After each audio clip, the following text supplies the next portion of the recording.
with a girl. We're going to call her name Rebecca. And she was an ex-Satanist. She's now a Christian. But she shares a chilling testimony of what it was like when she was in this satanic cult right from childhood. So watch now. I was the fifth bred of Satan, and my power that I ran with was, my element was fire, and you couldn't get any higher than what I was. I could move things without touching them, and I could make people stand away from me and command the demons to go get people and make them get pushed away. I could protect myself in that sort of way, and I really liked the power. You were taught concerning the things of the dark side of the supernatural at a very young age. Could you share some of that with us? I was really involved with the satanic church every day. The high priest would come and get me, and they would take me to the church, and they would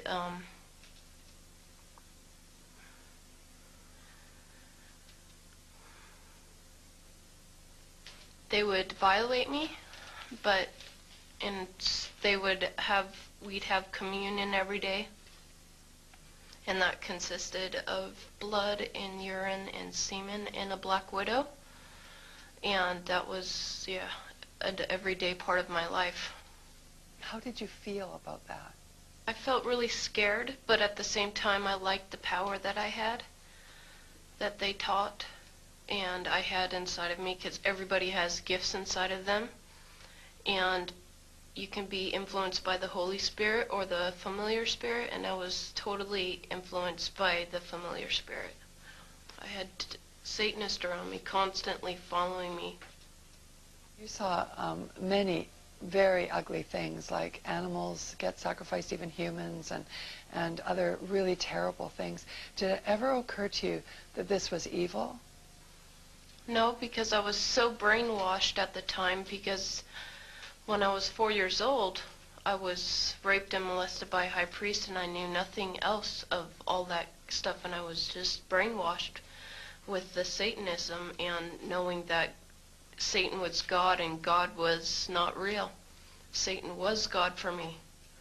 And I thought, yeah, I was so numb to it, really.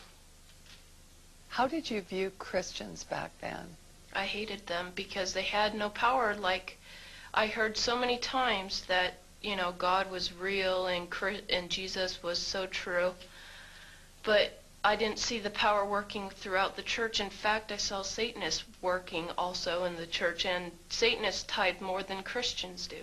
One time I was sitting in a Benny Hinn conference, and I was being taught. I had two witches on either side of me teaching me how to put curses on Benny Hinn, and I saw a big light around him, and I didn't understand what I was seeing. I was seeing half men from the shoulders up, which were a representation of his angels at the time, because I think, yeah, that God was protecting me at the time, or to see all that stuff would freak me out.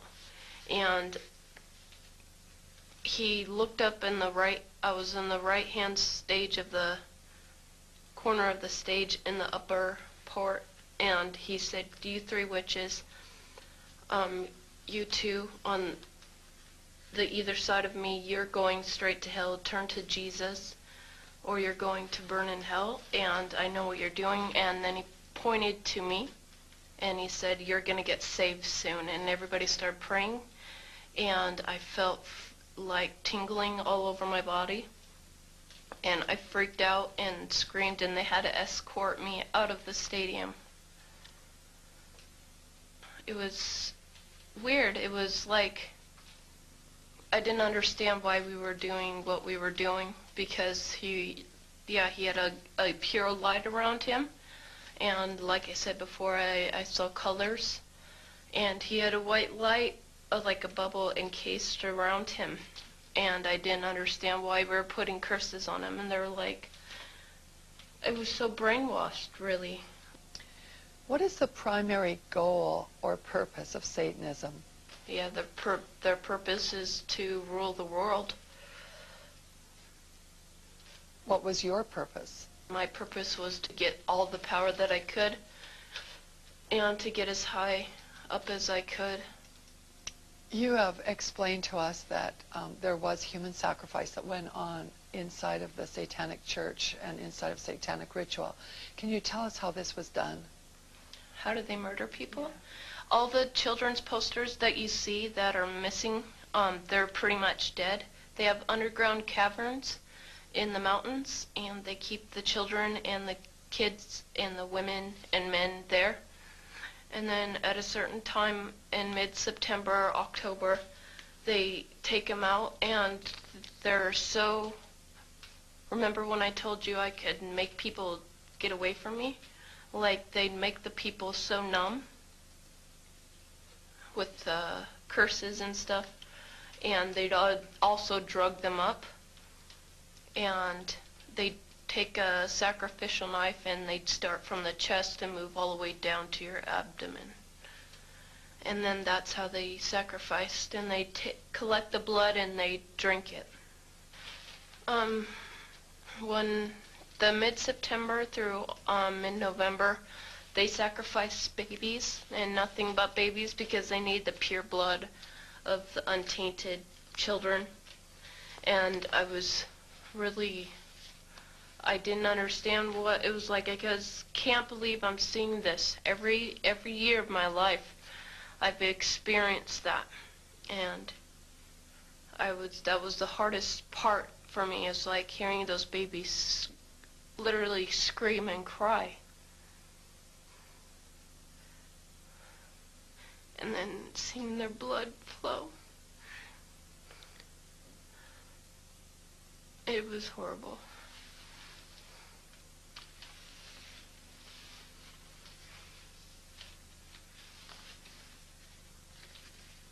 Rebecca, where did they get the babies? Yeah, they have mothers that are expecting, that they hold in the church, and they also have people that they kidnap and they impregnate them through whatever, and they get babies from everywhere. Why is it that no one knows this? Because there's Satanists in the police force and also in the government, the army. They're everywhere. They're even on the council of, the representatives of the United States also. And they're silenced because this is not being exposed, because they don't want it to be exposed. Because they're really good at lying and hiding things. Rebecca, what happens to the people that want to come out of Satanism? They get killed. They get followed. They get taken. They get sacrificed in front of the congregation of the Satanic Church. Why? Because they know too much information about the Satanists and who their names and places of where they keep the people underground, and they just know too much information. It's like being in a gang or in a mafia. You don't get out alive without consequences. Is this difficult for you to talk about? It's really difficult because, I feel really scared because I don't know how to tell everybody that's out there that I came out, because I'm not sure if anybody's going to believe this, because it's so much like a fantasy. Yeah, warfare is real. We're born into a war. And you'd be very foolish not to understand that, because demons are real and people are influenced by bad spirits.